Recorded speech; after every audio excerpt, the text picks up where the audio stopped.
할렐루야. 1월 15일 월요일 새벽 기도를 시작하겠습니다. 사도신경으로 우리의 신앙을 고백합니다. 나는 전능하신 아버지 하나님 천지의 창조주를 믿습니다. 나는 그의 유일하신 아들 우리 주 예수 그리스도를 믿습니다. 그는 성령으로 잉태되어 동정녀 마리아에게서 나시고 본디오 빌라도에게 고난을 받아 십자가에 못 박혀 죽으시고 장사된 지 사흘 만에 죽은 자 가운데서 다시 살아나셨으며 하늘에 오르시어 전능하신 아버지 하나님 우편에 앉아 계시다가 거기로부터 살아있는 자와 죽은 자를 심판하러 오십니다. 나는 성령을 믿으며 거룩한 공교회와 성도의 교제와 죄를 용서받는 것과 몸의 부활과 영생을 믿습니다. 아멘. 찬송가 240장 찬양하시겠습니다. 찬송가 240장입니다.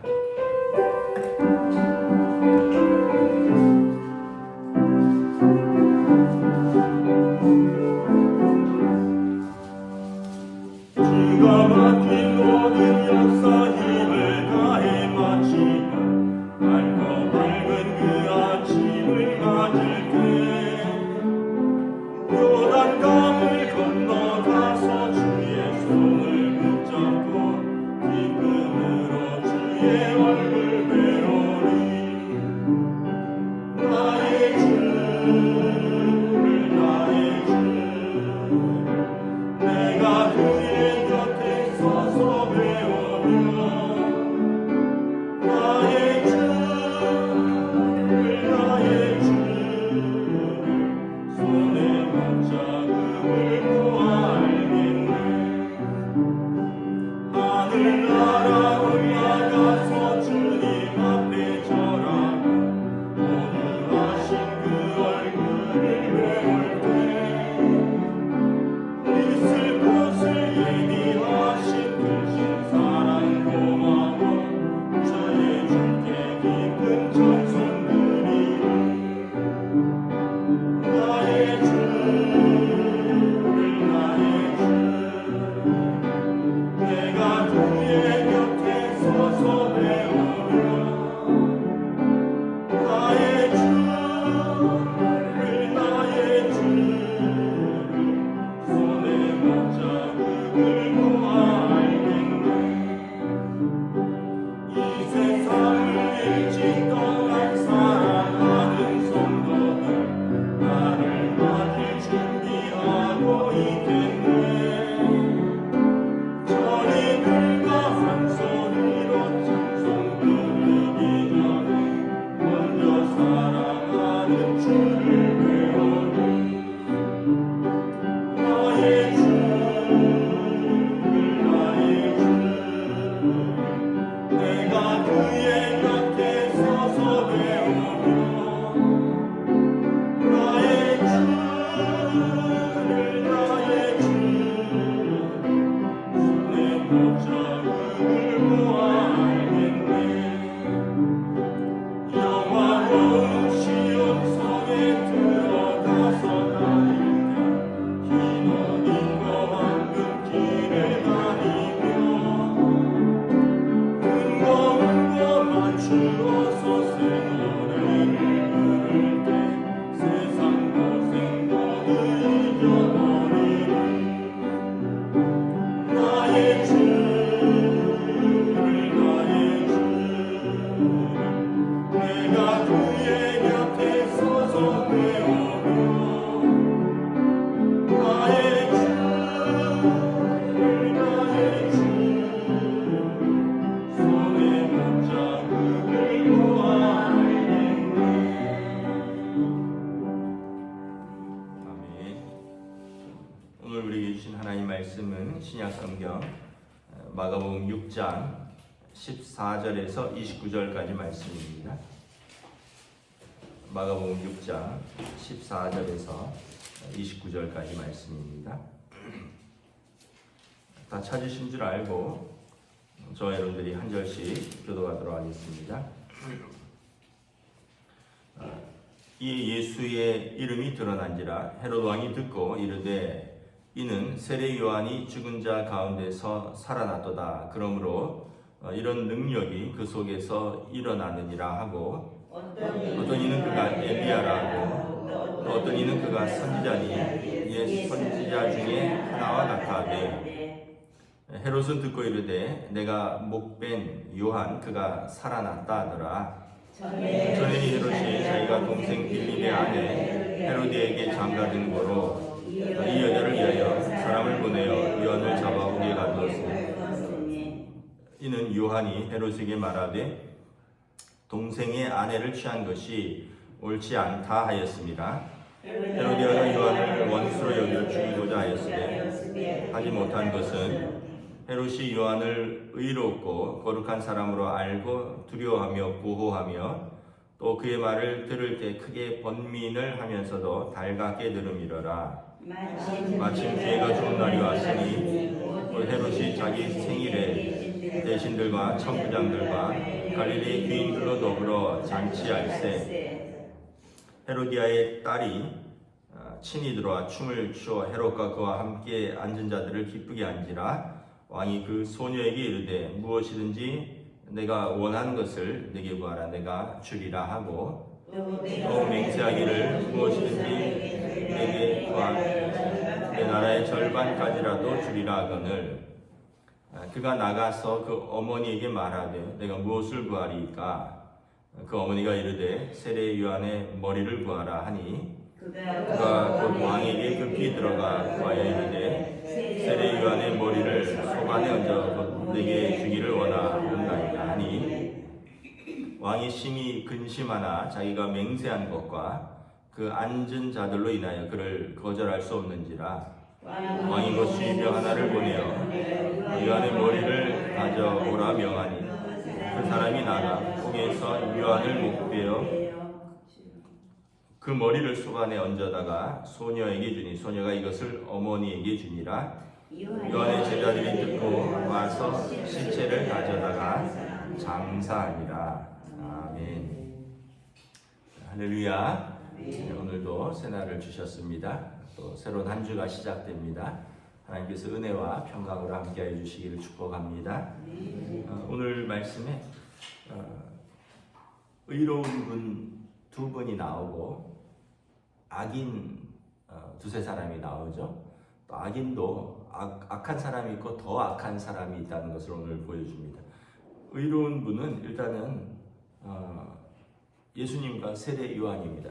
14절에 헤롯 왕이 예수님에 대한 소문을 듣습니다. 예수님이 귀신을 쫓아내고 12년 혈류병을 앓던 여인을 고치고, 회당장 야이로가 죽었는데 딸이 죽었는데 그 딸을 살리고, 예수님의 말씀이 점점 힘을 얻으니까 사람들이 이제 이런저런 이야기를 하죠. 15절에 어떤 이는 엘리야다.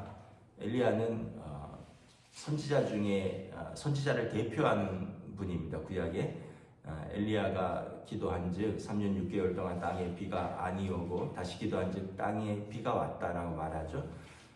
엘리야는 죽지 않고 불말과 불병거를 타고 하늘로 올라간 분입니다. 그래서 엘리야는 선지자 중에 최고로 선지자를 대표하는 분이죠. 구약에 두 명이 이제 구약을 대표하죠. 모세와 엘리야입니다. 모세는 율법을 대표하고 엘리야는 선지자를 대표하고, 그래서 예수님이 변화산에 갔을 때 제자들이 세 분이 이렇게 이야기하는 걸 봤는데 모세와 엘리야와 예수님이라 그랬죠. 또 어떤 이는 그가 선지자니 옛 선지자 중에 하나와 같아. 어쨌든 누군지는 모르지만 구약의 선지자처럼 능력 있는 분이라는 거죠. 근데 헤롯은 예수님을 내가 죽인 세례 요한이 살아났다 라고 이야기를 했다는 거죠. 그러면서 세례 요한이 어떤 분인가를 잘 보여주죠. 일단은 세례 요한이 그가 하나님 나라를 선포했죠. 회개하라, 천국이 가까이 왔느니라. 그래서 예수님의 말씀을 들었을 때 죽은 세례 요한이 생각났다라는 거죠. 여러분, 우리가 지난주에 우리 교인도 그렇고 또 장례가 두 건 났는데, 여러분 돌아가신 분을 생각할 때 누가 생각나야 될까요? 한번 스스로 생각을 해보시기 바랍니다. 만약에 내가 장례가 나서 교인들이 나의 죽음을 알았을 때 사람들이 나와 누구를 연결시킬까? 그 믿음을 본받을 만하다. 평생 하나님의 교회를 사랑했다. 평생 믿음으로 충성했다. 정말 평생 기도의 자리를 지켰다. 이렇게 기억을 할까요? 아니면은 만약에 다른 걸로 참 평생 그렇게 남을 힘들게 하던 사람이었는데 뭐 예를 들면 평생 그 돈 때문에 그렇게 남도 자기도 힘들게 하던 사람이었는데 만약 이런 평가가 나온다면 우리가 얼마나 부끄러울까. 그래서 여러분 오늘 세례 요한을 생각하면 헤롯이 죽은 세례 요한을 예수님과 연결을 시키는 거죠. 살아있는 예수님을 보면서 죽은 세례 요한이 생각나는 거죠. 그래서 우리가 살아도 잘 살아야 된다는 것을 다시 보여줍니다. 헤롯이 왜 세례 요한을 못 뺐느냐 17절부터 쭉 나오죠. 헤롯은 대헤롯의 아들들입니다. 대헤롯이 아들을 10명 가까이 두었거든요. 대헤롯은 예수님이 2살 때 동방박사들의 이야기를 듣고 예수님을 죽이려고 했던 2살 미만의 영아들을 학살했던 그 대헤롯의 아들인데, 지금 여기 헤롯은 헤롯 안티파스라고 이복 동생 헤롯 빌립의 아내 헤로디아를 강제로 빼앗았습니다. 그래서 17절에 보면 전에 헤롯이 자기가 동생 빌립의 아내 헤롯에게 장가든 거로 이 여자를 위하여 세례 요한을 옥에 가두었다. 이복 동생 헤롯 빌립의 아내 헤로디아를 빼앗으니까 세례 요한이 회개하라를 선포하는 분인데 감히 헤롯 왕에게 아마 나아가서 잘못됐다라고 선포를 한 것 같아요. 여러분 이복 동생이라도 여러분 동생이잖아요. 그리고 동생의 아내를 자기가 더 권력이 있다고 힘이 있다고 취한 것은 누가 봐도 잘못된 것이죠. 그런데 아무도 그 얘기를 못 하는데 세례 요한이 이것이 잘못됐다라고 말을 한 것입니다. 그래서 요한이 세례 요한을 이제 헤롯이 감옥에 가두었습니다. 근데 감옥에 가두면서도 갈등이 많았어요. 왜냐하면 18절에 세례 요한이 자신에게 동생의 아내를 취한 것이 옳지 않다라고 한 것은 미운데, 그러나 요한을 의롭고 거룩한 사람으로 알았습니다. 그리고 그를 두려워하였고요. 또 그를 죽이고자 하지 않고 오히려 감옥에 있으면서 그를 보호하였고, 또 그의 말을 들을 때 크게 번민을 하면서도 달갑게 들었다는 거예요. 여러분 우리가 이걸 보면서 헤롯이 좋은 사람이 될 가능성이 있었는데 이걸 스스로 버렸다는 거예요. 뭐냐면 첫째는 말씀을 들을 때 나에게 쓴 말씀을 힘들지만 그것을 달갑게 들었다는 거예요. 여러분 어떤 사람들은 자기한테 조금만 쓴소리하면 그냥 싫은 소리 확 내고요, 얼굴 붉히고요, 다시 보지 말자 그러고요. 그런 사람들이 많이 있습니다. 그런데 이것이 정말 자기를 위한 말이라면 쓴소리를 달갑게 들을 줄 아는 그런 사람이 이제 변화될 가능성이 있고, 그런 사람이 이제 성숙할 사람이죠. 이 헤롯 안티파스가 이런 가능성은 있었다는 거죠. 세례 요한이 무엇을 전했겠습니까? 하나님 나라를 선포했겠죠. 죄에 대한 회개를 하라고 말했겠죠. 그런 것에 대해서 그 세례 요한을 인정했다는 거예요. 의롭고 거룩한 사람으로. 그리고 그를 두려워했고, 그리고 그의 말을 들을 때 번민을 했다. 왜냐하면 자기의 죄를 찌르니까 번민을 했는데, 그러나 그 말씀을 또한 달갑게 들었다라는 거예요. 그래서 여러분 우리가 하나님의 말씀을 들을 때의 태도가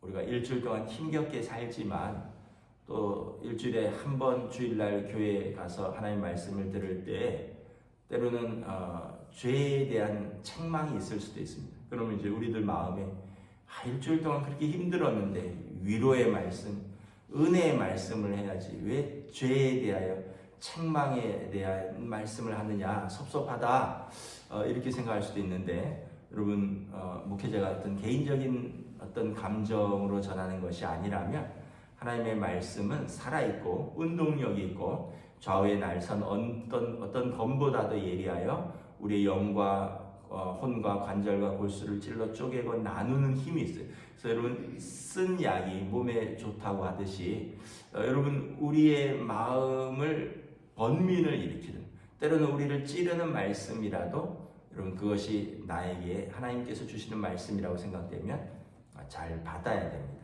그래야지 우리가 변화될 가능성이 있어요.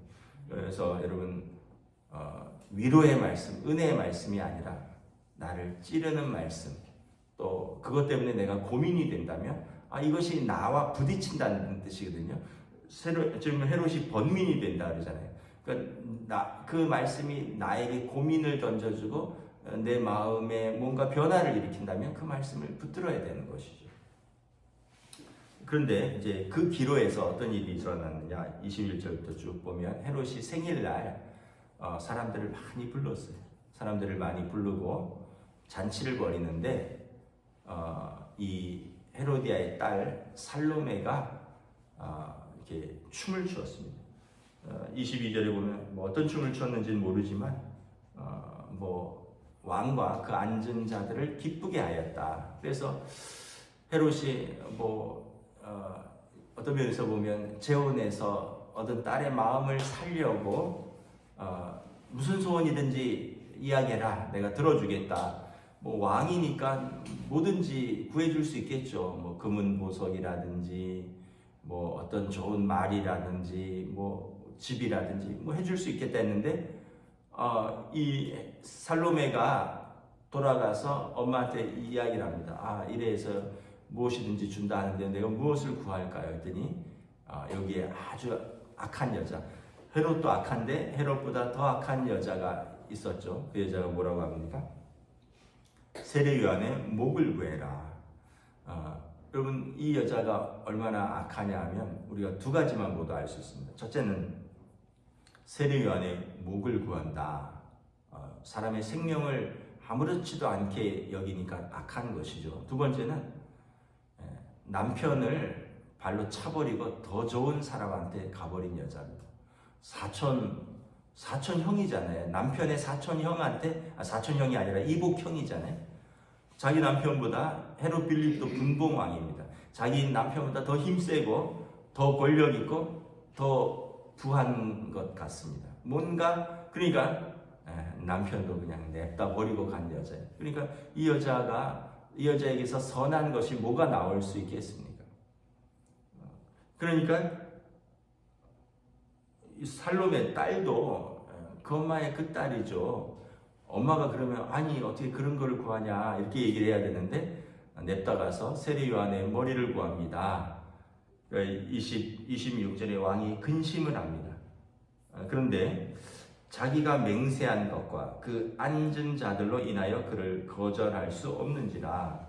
그래서 세례 요한의 목을 베서 가져다 줍니다. 26절에 보면 여러분 우리가 죄에 대해서 어떤 태도를 가져야 하는지를 알 수 있습니다. 첫째는 근심하는 짓은 하지 말아야 됩니다. 내 양심이 부딪히는 거예요. 내 마음에 근심이 된다는 것은 내 양심이 아직 깨어 있다는 거예요. 헤로디아나 살로메는 양심이 화인 맞은 양심이라 그러죠.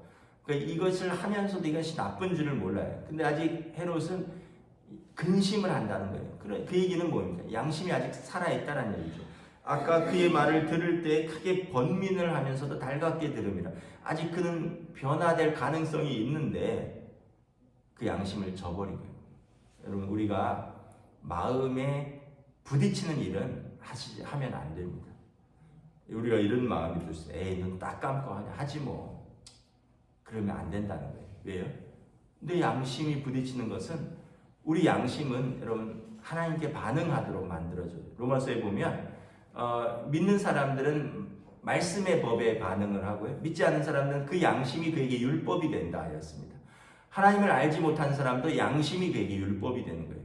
그래서 여러분 저나 여러분이나 마음에 거리끼는 것이 있으면 하지 말아야 돼요. 그건 눈 딱 감고 하면 그것이 죄가 되고 결국은 자기를 올가매는 거죠. 또 하나는 그가 그 앉은 자들로 인하여 그를 거절할 수 없느니라.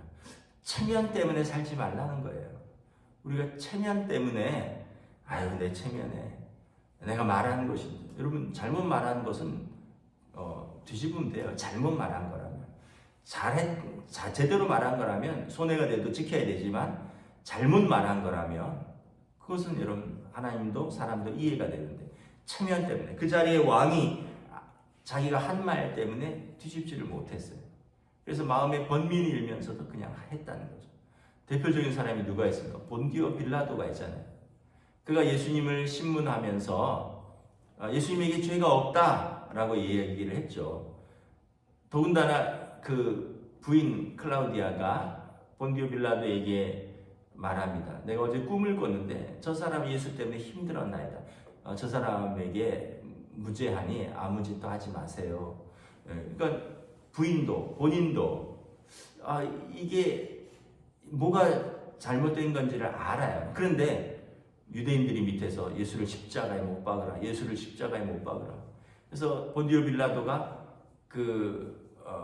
이제 우편 강도 바라바를 이야기를 하면서 아유 내가 우리로 말하면 대통령 특사한 거죠. 유대인 명절을 맞이하여 한 사람을 놓아주는 판례가 있는데, 바라바랑 예수가 있다면 누굴 놓아줄까? 당연히 예수라고 할 줄 알았어요. 왜냐하면 바라바는 강도 살인한 자라고 했으니까. 근데 유대인들이 예수를 십자가에 못 박으라, 예수를 십자가에 못 박으라. 바라바가 놓여지고 예수님이 십자가에 못 박히는 겁니다. 그래서 여러분 우리가 체면 때문에 사는 게 아니거든요.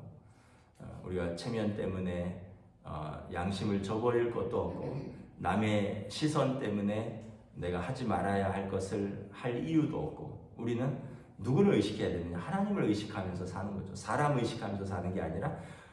또 하나는 여러분 악한 자의 말을 듣지 말라는 거예요. 헤롯과 살로메는 물론 자기가 사랑하는 여인이고 그의 딸이겠지만 이것이 옳지 않으면 듣지 말아야 되죠. 그런데 그 말을 듣고 결국은 헤롯 세례 요한의 말이 옳은 줄 알았지만 더 악한 자의 말을 듣는 거예요. 여러분 우리가 가족이라도 악한 자의 말은 들으면 안 됩니다. 가족이라도 그것이 죄에 관한 말이면 들으면 안 돼요. 딸이라도 아내라도 남편이라도 심지어 부모라도 죄에 대하여 말하는 것에 대해서 들으면 안 된다. 왜냐하면 우리는 하나님의 자녀이기 때문에 하나님의 말씀을 듣는 사람이에요. 하나님의 말씀을 듣지 않으면 사람의 말을 듣게 되었고요. 사람의 말을 더 우선시하면 하나님의 말씀을 제껴놓게 되는 것입니다. 결국 세례 요한은 이 악한 가족, 악한 남편, 더 악한 아내, 그 더 악한 아내의 딸, 악한 사람들에 의해서 목이 베이게 되는 거죠. 근데 헤롯이 세례 요한을 가리켜서 의로운 사람이라고 인정을 하는 것입니다. 여러분 예수님께서 뭐라고 하셨습니까? 의를 위하여 박해를 받은 자는 복이 있나니 천국이 그들의 것입니다.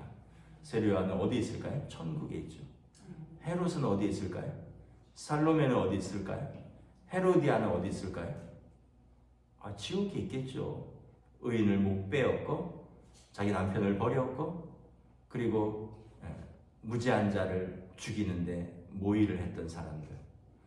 하나님께서 여러분 우리가 경건이라는 것은 무엇이냐 하면 하나님이 살아계신다는 것을 인정하는 것이고요.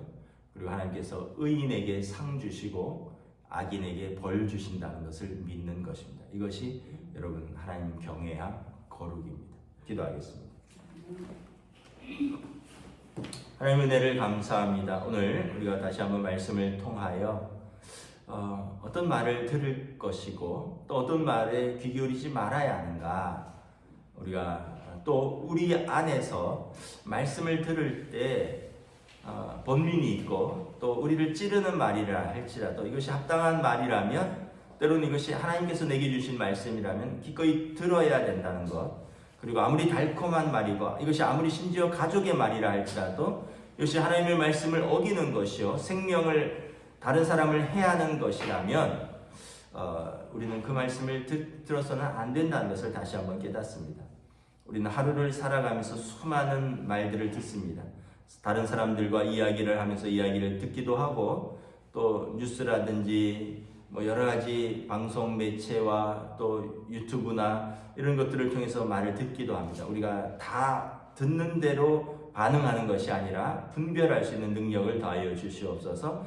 특별히 우리의 분별의 기준은 세상의 흐름이나 유행이나 어떤 대세가 아니라 하나님의 말씀의 기준이 되어서 그것이 하나님을 사랑하고 사람을 사랑하는 기준에 합당하면 그 말씀을 들을 수 있는 귀를 열어주시고, 그 말씀이 하나님을 거역하고 사람을 미워하고 해하는 것이라면 그 말을 우리도 듣지 않고 그러한 자들을 우리가 멀리할 수 있는 분별력을 더하여 주시옵소서. 감사를 드리오며 우리 주 예수 그리스도 이름으로 기도드리옵나이다.